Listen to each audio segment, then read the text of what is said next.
I think we all had a water park like this as a kid.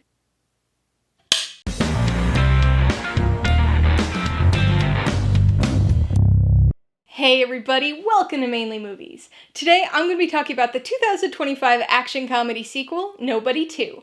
If you're new here, please consider subscribing for a variety of movie-related content like reviews, rank lists, and recommendations. All my reviews include a breakdown of the pros and cons, my rating, and even some tailored film recommendations, so be sure to watch through to the end of this video for all of that extra content. Nobody 2 stars Bob Odenkirk, John Ortiz, and Colin Hanks, and was directed by Timo Tjahjanto. It continues the story of Hutch Mansell, a reactivated contract killer who attempts to go on a family vacation only to find it difficult to leave his work at home. Regardless of genre, sequels can be a tough thing to get right. They, of course, benefit from the name recognition of an existing IP, so they usually have a built-in audience, but they also face constant comparisons with what came before. Sequels have to try to walk a very thin line between delivering more of what people loved and giving audiences something different enough to make the watch worthwhile, at least if they want to be successful. Each genre has its own specific sequel challenges, but action movies face an especially tough one: the desire for and expectation of constant one-upping. The idea that each successive movie in a franchise has to outdo the previous one, that the story, and especially the action, has to be bigger, more involved stunts, crazier fight sequences, more explosions. Sometimes franchises really lean into that one-upping approach. The Fast and Furious and Mission Impossible franchises, for example. But depending on a film's budget, sometimes that's not always an option. So, sometimes we end up with an action sequel that may feel a bit stagnant. Still fun, maybe still exciting, but basically a rehash of what came before. Nobody seemed like that type of movie. A simple, fun, revenge-driven action thriller. Maybe it didn't need a sequel, but it was the type of movie whose story could be replicated in a pretty predictable yet enjoyable way. But that's not quite what Nobody 2 is. It's not just a rehash of the first film. It's definitely a film that's in the same vein as that first movie. It's easy enough to recognize as its sequel, but there's also enough of a tonal change to make it feel distinct. It's still brutal and intense at times, but also somehow sillier. It remains darkly comedic, but with a slightly more cartoonish vibe injected into everything, largely thanks to the story's more family-centric shift. It's a different tone than expected, but not a bad change. As with the first movie, the action is where this film really shines. That sillier, cartoonish shift seeps into this aspect of the movie too, so the approach is a bit different. But don't let that fool you. This is just as bloody and entertainingly brutal as before. Hutch has fallen back into his old ways, so he's a bit more in practice this time around. But we've still got that unique edge to the fights, because he's often trying to resist or de-escalate in amusingly ineffective ways, since he's just trying to make memories with his family and have a nice vacation. But they end up making some slightly different memories than intended. Just about everybody you'd hope to see get in on the action does. So we're treated to some very fun action sequences, often accompanied by unexpectedly fitting needle drops from everybody from The Offspring to Celine Dion. Bob Odenkirk is still the action highlight here, bringing his family man persona to most fights before eventually giving in to his old auditor instincts.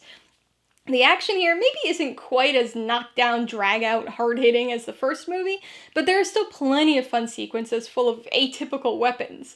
The duck boat fight is probably the most entertaining Odenkirk-centric sequence, but the action set piece that might end up sticking with people the most is the finale.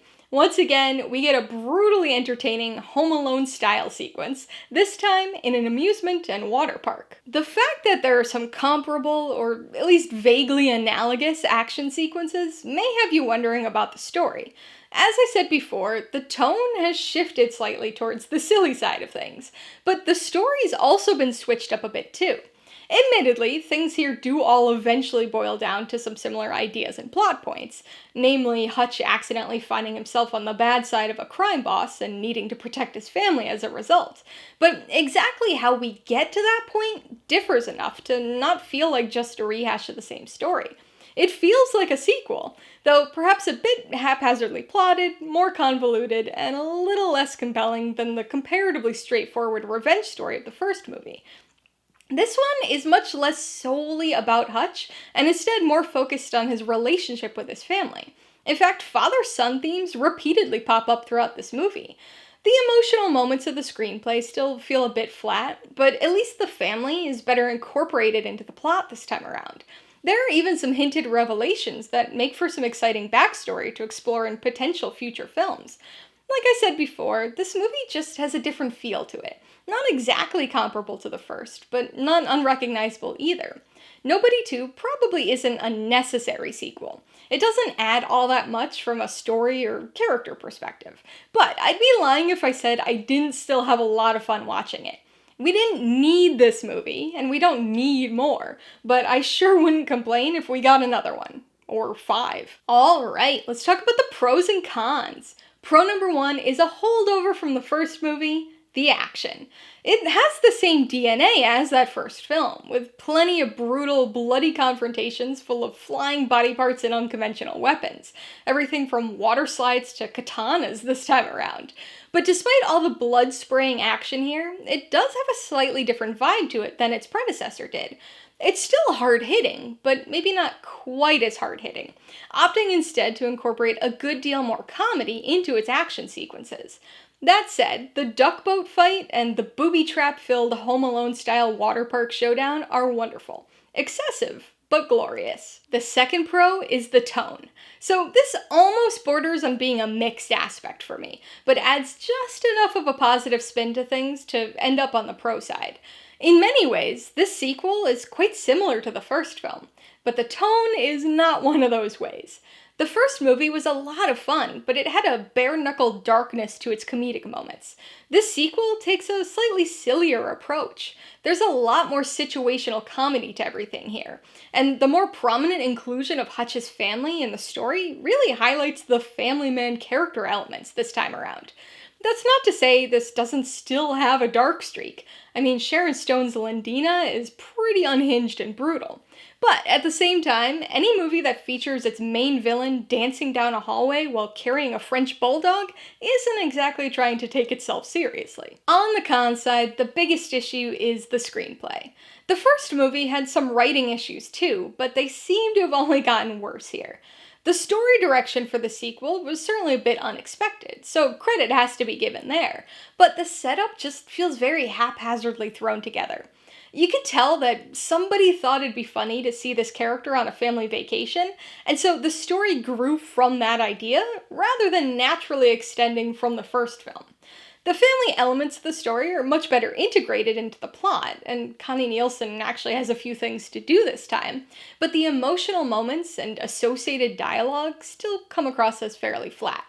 The first movie may have felt a bit derivative, but at least there's something to be said about an action movie that's straightforward and streamlined. Before I give you my rating and recommendations, I want to remind you that if you're interested in buying Nobody 2 or any of the other films I mentioned today, I do have affiliate links for all of them in the description below. I get a small commission from anything you buy using one of my links, so I'd really appreciate it if you'd use them if you're in the market for any of these movies or anything else. I'm gonna give Nobody 2 3.5 out of 5 paws. This is a sequel that's certainly in the same vein as its predecessor, yet somehow also feels quite different. It still struggles with script issues, and the plot is perhaps a bit more convoluted than it needed to be, but this is another fun, killer-out-of-retirement movie. It's sillier than the first movie in many ways, and leans into the family man stuff a bit more heavily, but Odenkirk is still believable in the role, and the action is still brutally fun. I would recommend Nobody 2 to people looking for an action movie that's brutal, but has a bit of a silly streak to it. Really, this has got kind of an unusual tonal combination this time around. It's still very fun, but it has a goofier lightness over its more intense moments. It's a different kind of fun than the first movie, but probably still creatively over the top enough with its action to satisfy genre fans. If you liked Nobody 2, I would recommend Free Fire. This late 70s set action crime movie features a brutal single location extended shootout with a dark comedy twist. With its large cast of distinctive characters, this is another movie that manages to entertain with both humor and action spectacle. If you'd like another action thriller, you should watch John Wick Chapter 2. Crafted by the same writer as Nobody 2, this is another movie about a former hitman being pulled back into his old life because of a debt he has to pay. This sequel significantly expands on the franchise's lore, and features some more stylish, impressive action, including a memorable fight sequence in a Hall of Mirrors. And if you like Nobody 2's finale, you might want to check out Zombieland. This is a zombie horror comedy with plenty of dark humor, featuring another character who's dead set on an amusement park vacation at an inopportune time. This movie also features a similarly enjoyable climactic action sequence at an amusement park, this time with the characters taking on a horde of zombies rather than henchmen. Alright, a couple questions for you guys. Number 1, have you seen Nobody 2? If so, what'd you think of it? And number 2, what's your favorite movie set in a theme park? Be sure to leave your answers in the comments below so we can get a discussion going. Alright, so if you got some enjoyment, insight, or information out of this review, I'd appreciate it if you'd hit that like button. And if you haven't done so already, please hit subscribe while you're at it to see more videos like this. Till next time, this has been Alyssa with Mainly Movies, the way life should be.